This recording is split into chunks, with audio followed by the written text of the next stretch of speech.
There's a million ways of making a potato salad, but you know what? So many people get it wrong. So I'm going to show you my classic potato salad that has a perfect balance of creamy dressing and a generous serve of streaky bacon. Now let's get the potatoes on first. Now I need about 1.2 kilos of potatoes. I'm going to use these baby potatoes. Make sure you don't peel them. You want to keep as much flavour in the potato as possible. You can see that they're fresh because they're nice and firm. There's no green tinge on them and they're not sprouting. As soon as the potato starts to sprout, then they become quite bitter. So keep an eye on that when you're choosing the right potatoes.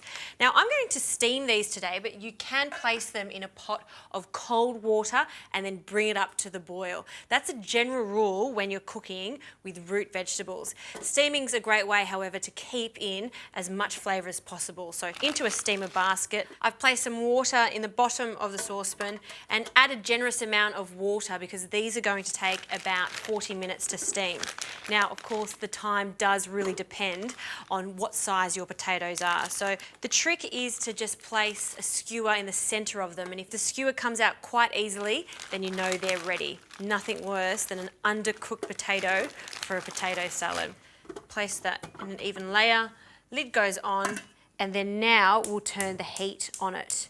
If the water's already boiling in the pot, then that'll mean that it'll cook really fast on the outside and take forever to cook in the centre, so a nice even cook. Let's get on to the bacon. I love streaky bacon. I think it's a perfect portion of fat to meat content, which will give us really crispy bacon. So streaky bacon that we're just going to cut in half, half again, and then what we want to do is just finely chop it. Essentially, we want to make a bacon crumb. Now again, we're going to place this into a cold pan, and that's another misconception. You think that the pan should be really, really hot when you put your bacon in, but if you start it as a cold pan and work your way up, what's going to happen is the fat's going to render, leaving you with crispy bacon. So I'll finish chopping this and then into the pan, and it'll cook for about 8 to 10 minutes until really crispy.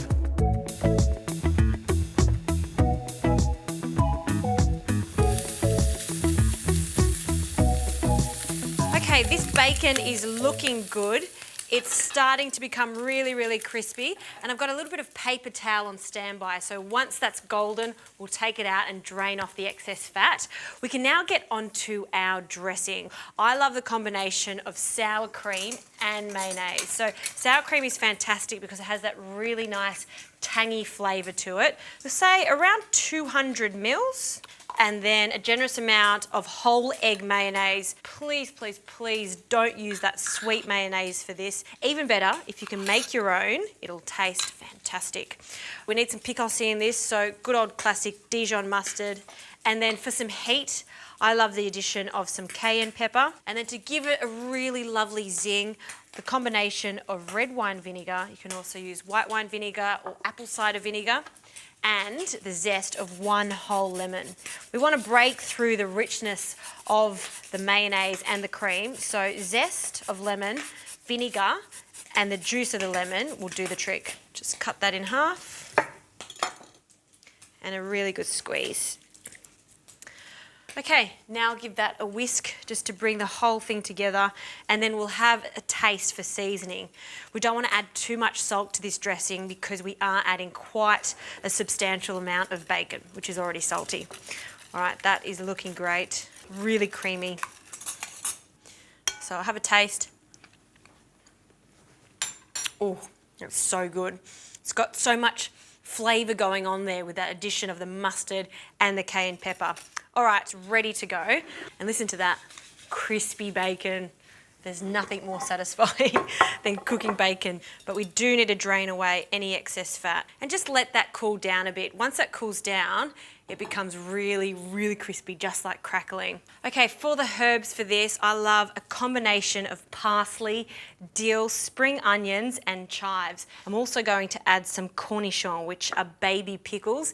You can use any pickle you like, but again, it's one of those things that I think is essential in a potato salad. So chopping all this up, I'm going to add half of it to the dressing, and the rest I'm going to keep on the side, and that's going to be the garnish when the potatoes are done.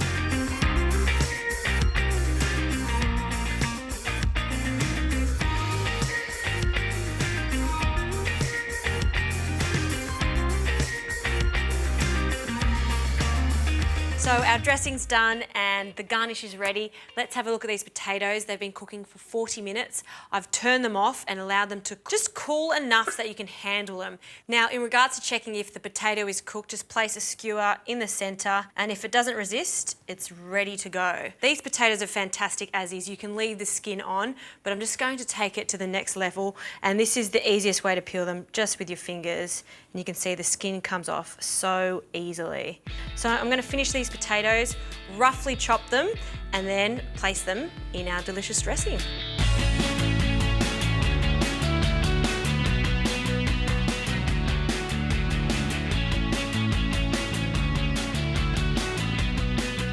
All right, these potatoes are peeled. We're just chopping them into smaller chunks. And you can see if you're going to make potato salad, you don't make a small portion, you make a big portion, because everyone is going to love it, particularly if you've got a barbecue coming up.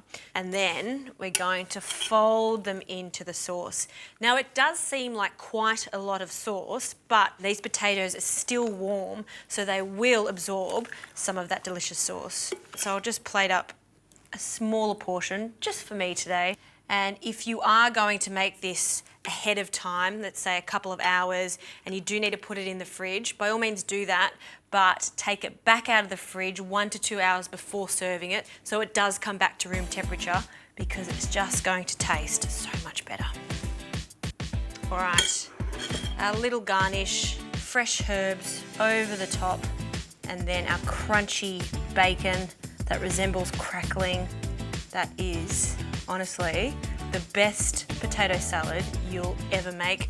No need to add eggs to it, just really good dressing, lots of herbs, and don't forget, crispy bacon.